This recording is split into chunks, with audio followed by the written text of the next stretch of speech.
Safari ya Belgium katika kombe la dunia mwaka 2026 ilihitimishwa kwa majonzi baada ya kufungwa mabao 2-1 na Hispania katika robo fainali. Bao la ushindi la Mikel Merino dakika za mwisho liliipeleka Hispania nusu fainali, huku Belgium ikimaliza ndoto zake kwa huzuni. Lakini mbali na matokeo hayo, tukio lililogusa mioyo ya wengi lilikuwa kuondoka kwa golikipa nyota Thibaut Courtois kutokana na majeraha. Kabla ya kuumia, Courtois alikuwa akionyesha kwa nini anahesabiwa miongoni mwa makipa bora duniani. Aliokoa mipira kadhaa ya hatari kutoka kwa washambuliaji wa Hispania na kuifanya Belgium ibaki kwenye mchezo kwa muda mrefu. Licha ya Hispania kutawala umiliki wa mpira kutengeneza nafasi nyingi, Courtois aliendelea kuwa ukuta imara langoni.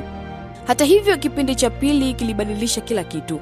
Courtois alianza kuhisi maumivu makali kwenye misuli ya mbele ya paja, hasa alipokuwa akipiga mipira mirefu.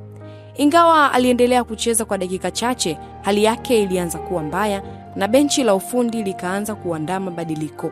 Baada ya mechi, Courtois alifafanua kilichotokea kwenye mkutano na waandishi wa habari, akisema, "Nilihisi maumivu makali kwenye paja, lakini sikuona tatizo kuendelea kulinda lango.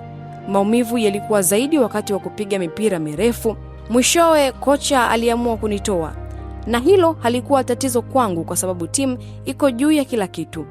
Kauli hiyo ilionyesha kuwa alikuwa tayari kuendelea kupambana, lakini kocha Rudi Garcia alichagua kumlinda kutokana na hatari ya kuongezeka kwa jeraha. Baada ya Courtois kutoka, nafasi yake ilichukuliwa na Sena Lammens. Dakika chache baadaye, Hispania iliendelea kushinikiza hadi ikapata bao la ushindi kupitia Mikel Merino mwishoni mwa mchezo. Makosa katika hatua ya mwisho ya ulinzi yalichangia bao hilo na Belgium ikaaga mashindano kwa uchungu mkubwa. Kocha Rudi Garcia alikiri kuwa kumpoteza Courtois ilikuwa pigo kubwa kwa timu. Alieleza kuwa kwa mchezaji mwenye uzoefu kama Courtois, afya yake ilikuwa muhimu kuliko kuendelea kucheza akiwa na maumivu. Garcia alisema alihitaji mchezaji aliyekuwa fiti kwa 100% katika dakika za mwisho za mechi yenye presha kubwa.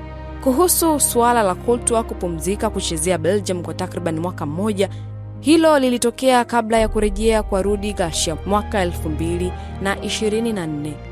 Courtois alitangaza kuwa hataichezea Belgium chini ya kocha wao wakati huo, Domenico Tedesco, kufuatia mgogoro kuhusu uongozi wa timu. Alikaa nje ya kikosi cha taifa kwa karibu mwaka mmoja hadi Tedesco alipoondolewa na Rudi Garcia kuteuliwa. Ndipo Courtois akarejea tena kuichezea Belgium mwaka 2025. Ingawa Belgium imeondolewa, wengi wameondoka wakimpongeza Courtois kwa kiwango chake dhidi ya Hispania. Aliupigania mchezo hadi mwisho, akionyesha moyo wa nahodha na uzalendo mkubwa. Kauli yake kwamba timu iko juu ya kila kitu imewavutia mashabiki wengi, ikionyesha kuwa kwa Courtois mafanikio ya timu ni muhimu kuliko maslahi binafsi. Hata kama safari ya Belgium imefika mwisho, mchango wake katika mechi hiyo umeacha alama kubwa kwa mashabiki wa soka duniani.